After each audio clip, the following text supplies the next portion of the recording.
ఇవాళ నేను first come first serve అనే CPU scheduling algorithm Python code నా మదర్ టంగ్ తెలుగులో ఎక్స్ప్లెయిన్ చేయబోతున్నాను. ఫస్ట్ కమ్ ఫస్ట్ సర్వ్ ఏంటంటే సిపియులో ఏ ప్రాసెస్ అయితే ఫస్ట్ వెళ్తుందో ఆ ప్రాసెస్ ఎగ్జిక్యూట్ అయిన తర్వాతే బయటకు వచ్చిన తర్వాత ఇంకో ప్రాసెస్ వెళ్తుంది. ఫస్ట్ కమ్ ఫస్ట్ సర్వ్ అనేది నాన్ ప్రియంప్టివ్ అల్గోరిథం. అంటే ఇప్పుడు ఒక ప్రాసెస్ సిపియూలోకి వెళ్ళిన తర్వాత దాని కంప్లీట్ ఎగ్జిక్యూషన్ అయిన తర్వాతే బయటకు వస్తుంది. దాని తర్వాత ఇంకో ప్రాసెస్ ఎంటర్ అవ్వనీకి ఉంటుంది. ఫస్ట్ మనం ఫస్ట్ లైన్ ఆఫ్ కోడ్ చూసుకుంటే నెంబర్ ఆఫ్ ప్రాసెస్. ఇప్పుడు మనకి 5 కావాలన్నా 6 కావాలన్నా 3 కావాలన్నా ఆ ప్రాసెస్ని ఎంటర్ చేస్తే సరిపోతుంది. నెక్స్ట్ మనం ఎంటర్ చేసిన ప్రాసెస్ లిస్ట్లో స్టోర్ అవ్వాలంటే ఈ లైన్ వాడతాం అనమాట. దీంతో process ID, arrival time, burst time ఇవన్నీ స్టోర్ అవుతాయి. Next line for I in range. For loop use చేస్తాం అన్ని ప్రింట్ చేయడానికి. ఏవేవి PID, arrival time, burst time ఇవన్నీ మనం ఇన్పుట్గా తీసుకుంటాము. పిఐడి అంటే process ID. Enter process ID అడిగిన తర్వాత మనం ప్రాసెస్ ఐడి ఎంటర్ చేస్తాం. లైక్ P1, P2, P3 అలా. 80 అంటే arrival time. Enter arrival time of, ఇప్పుడు మనం P1 ప్రాసెస్ ఎంటర్ చేస్తే enter arrival time of P1. మనము నెక్స్ట్ అరైవల్ టైం ఎంటర్ చేసిన తర్వాత నెక్స్ట్ బర్స్ట్ టైం అడుగుతుంది. Enter burst time of P1. దాని తర్వాత ప్రాసెస్ డాట్ అపెండ్. మనము ఇచ్చిన arrival time, burst time, process ID ఇవన్నీ ఈ లిస్ట్లోకి ఈ లిస్ట్లోకి యాడ్ అవ్వాలంటే అపెండ్ అనే కీవర్డ్ యూస్ చేస్తాము. Next processes dot sort. ఈ ఫస్ట్ కమ్ ఫస్ట్ సర్వ్ అంటే ఏదైతే ఫస్ట్ వెళ్ళిందో, ఇప్పుడు అరైవల్ టైం P1 యొక్క ప్రాసెస్కి అరైవల్ టైం 0 ఉంటే ఏదైతే తక్కువ అరైవల్ టైం ఉంటుందో అది ఎంటర్ అవుతుంది. అట్లా ఏవైతే ఆ ప్రాసెస్ తక్కువ అరైవల్ టైం ఉన్నవి ఎంటర్ అయినవి అన్నీ సార్ట్ చేయాలంటే ఒక సీక్వెన్స్లో రావాలి అంటే సార్టింగ్ యూస్ చేస్తాము. నెక్స్ట్ టైం అంటే సిపియు టైమ్ టోటల్. T80 అంటే turn around time. Next waiting time. ఈ మూడింటిని 0కి ఇనిషియలైజ్ చేసుకుంటాము. తర్వాత print. Process, arrival time, burst time, completion time, turn around time, waiting time ఇవన్నీ మనకు టేబుల్లో హెడ్డింగ్స్ కావాలి కదా, దానికోసం ఈ ప్రింట్ లైన్ అనమాట. నెక్స్ట్ ఇది మన actual first come first serve process. For PID అంటే process ID, arrival time, burst time ఈ మూడి ద్వారా మనము చేస్తాం కాబట్టి వీటిని చూసుకుంటే time less than arrival time. ఇచ్చిన టైము అరైవల్ టైం కన్నా తక్కువ ఉంటే అప్పుడు ప్రాసెస్ ఐడిల్ స్టేట్లో ఉంటుంది.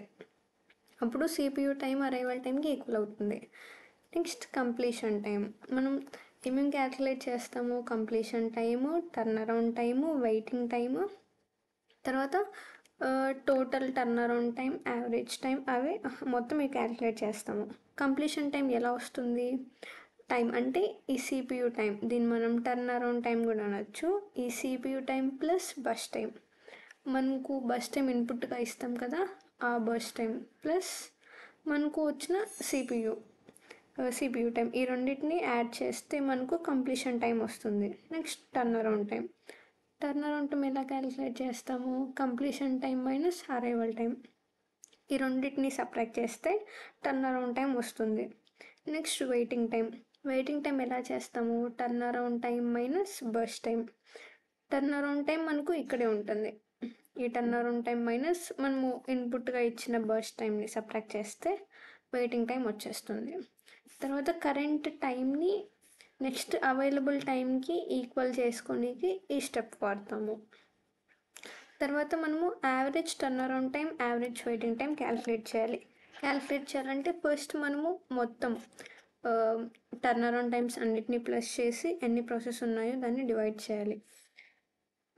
టోటల్ టర్న్ అరౌండ్ టైంని plus or equal to T80 అంటే total turn around time equal to total turn around time plus turn around time. మనకి ఇచ్చిన ప్రాసెస్ యొక్క టర్న్ అరౌండ్ టైం అన్నిటినీ యాడ్ చేస్తాము. ఇది కూడా అంతే. Total waiting time equal to total waiting time plus waiting time. మనకు టేబుల్లో వచ్చిన వెయిటింగ్ టైం అన్నిటినీ ప్లస్ చేస్తాము. ప్రింట్ ఏవేవి ప్రింట్ చేస్తాము? పిఐడి అంటే process ID, arrival time, BT అంటే బర్స్ట్ టైం, సిటీ అంటే కంప్లీట్ టైం, టీఏటీ అంటే టర్న్ అరౌండ్ టైం, డబ్ల్యూటీ అంటే వెయిటింగ్ టైం. ఇవన్నిటిని ప్రింట్ చేస్తాము. మనం ఈ కోడ్ అంతా యూస్ చేసి ఇవన్నిటిని వాల్యూస్ కనుక్కున్న తర్వాత ప్రింట్ చేయాలంటే ప్రింట్ స్టేట్మెంట్ రాయాలి. సో ఇది నెక్స్ట్ మనము average turn around time, average waiting time ఈ రెండింటిని ప్రింట్ చేయాలి. ఇక్కడ మనము రౌండ్ ఆఫ్ 2 అంటే ఇప్పుడు మనకు average turn around time suppose 5.36 వస్తే 2 డెసిమల్స్కి రౌండ్ చేసి ఇవ్వనికి ఈ round off total turn around time by N. N అంటే ఏంటి ఇక్కడ? ఎన్ అంటే ప్రాసెస్, నెంబర్ ఆఫ్ ప్రాసెసెస్. మనం 5 ఇస్తే 5 అలా. ఇక్కడ ఈ స్టెప్లో టోటల్ టర్న్ అరౌండ్ టైం ఇవన్నీ యాడ్ చేసి డివైడెడ్ బై 5. సపోజ్ మనం 5 ఇస్తే 5 అలా. 5.367 ఇస్తే 5.36కి అలా రౌండ్ చేస్తుంది. సో అది ఈ స్టెప్. అలానే average waiting time. Average waiting time equal to round off total waiting time divided by 2, 2. దీన్ని మనం రన్ చేసి చూద్దాము. ఎంటర్ ప్రాసెస్, సారీ, సపోజ్ మనం ప్రాసెస్ 5 ఎంటర్ చేసాము. ప్రాసెస్ 5 ఎంటర్ చేసాము. ప్రాసెస్ ఐడి ఇవ్వాలి. ఫస్ట్ వన్ P1 యొక్క అరైవల్ టైం సపోజ్ 2 ఇచ్చాము. మీరు ఏమైనా ఇవ్వచ్చు. బర్స్ట్ టైం కూడా నేను 2 ఇచ్చాను. Next process ID P1 process enter చేసేసాము. Arrival time, burst time. Next process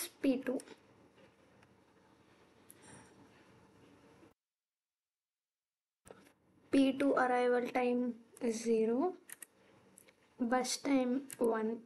next enter process ID 3, name ఇవ్వాలి కాబట్టి P3. Arrival time of P3 2, burst time 3. Next process ID P4, arrival time 3, burst time 5. Next process ID P5, arrival time 4, burst time 4. మనకి ఇప్పుడు output వచ్చేసింది. మనం ఇక్కడ చూసుకుంటే output మనం ఇచ్చిన process P1, P2, P3, P4, P5. Arrival time మనం ఇచ్చినవి 0, 2, 3, 4. Next burst time, complete time, time plus burst time add చేస్తే కంప్లీట్ టైం వస్తుంది. Next turn around time, complete time minus arrival time. ఇక్కడ మనకు కంప్లీట్ టైం ఎంత ఉంది? ఇప్పుడు turn around time చూస్తే 0 - 1. ఇక్కడ 2 - 4 - 2 2, 7 - 2 5. ఇక్కడ 12 - 3 9, 16 - 4 12. ఇలా turn around time, complete time minus burst time. Next waiting time, turn around time minus burst time. Turn around minus burst అంటే 1 - 1 0, 2 - 2 0, 5 - 3 2, 9 - 5 4, 12 - 4 8. అలా ఇలా ప్రతిదీ క్యాలిక్యులేట్ అవుతుంది. Complete time, turn around time, waiting time అలా. Next average turn around time. ఇక్కడ మనము turn around time యొక్క average అంటే ఇవి 1 2 5 9 12 ఇవన్నీ యావరేజ్ డివైడెడ్ బై 5 చేస్తే మనకు 5.8 వస్తుంది. Next waiting time 0 + 0 + 2 + 4 + 8 divided by 5 చేస్తే మనకు 2.8 వస్తుంది. ఇలా మనము అన్నిటినీ క్యాలిక్యులేట్ చేస్తాము. ఓవరాల్ సమ్మరీ ఏంటంటే ఫస్ట్ ఇన్పుట్ ఎన్ని ప్రాసెస్ ఎంటర్ చేస్తాము, తర్వాత ప్రాసెస్ ఐడి అంటే P1, P2, P3 ఎంటర్ చేస్తాము. నెక్స్ట్ అరైవల్ టైం, దాని యొక్క అరైవల్ టైం ఏంటి, బర్స్ట్ టైం ఏంటి, ఇవన్నీ మనము ఇన్పుట్గా ఇస్తాము. ఇది ఈ కోడ్. నెక్స్ట్ మనం ఇచ్చిన ఇన్పుట్ ద్వారా first come first serve use చేసి ఇదంతా సార్ట్ చేసుకుంటుంది. తర్వాత అన్నిటినీ 0కి ఇనిషియలైజ్ చేసుకుంటాము. నెక్స్ట్ ఈ స్టెప్ హెడ్డింగ్స్ అన్నిటినీ ప్రింట్ చేస్తాము. దాని తర్వాత ఇంకా మనకిచ్చిన ఈ లాజిక్ ద్వారా ఫస్ట్ కమ్ ఫస్ట్ సర్వ్ మొత్తం ఇంప్లిమెంట్ అవుతుంది. Complete time, turnaround time, waiting time, తర్వాత టోటల్ అన్నీ మొత్తం ప్రింట్ అయిపోతాయి. ఈ ప్రింట్ స్టేట్మెంట్ మొత్తం ఇవన్నిటిని ప్రింట్ అవ్వడానికి ఈ ప్రింట్ స్టేట్మెంట్ ఇచ్చామన్నమాట. Next average turnaround time, average waiting time, ఈ లాస్ట్ 2 లైన్స్ కోసము ఈ ప్రింట్ స్టేట్మెంట్ ఇచ్చారు. అంతే గైస్, థ్యాంక్ యూ.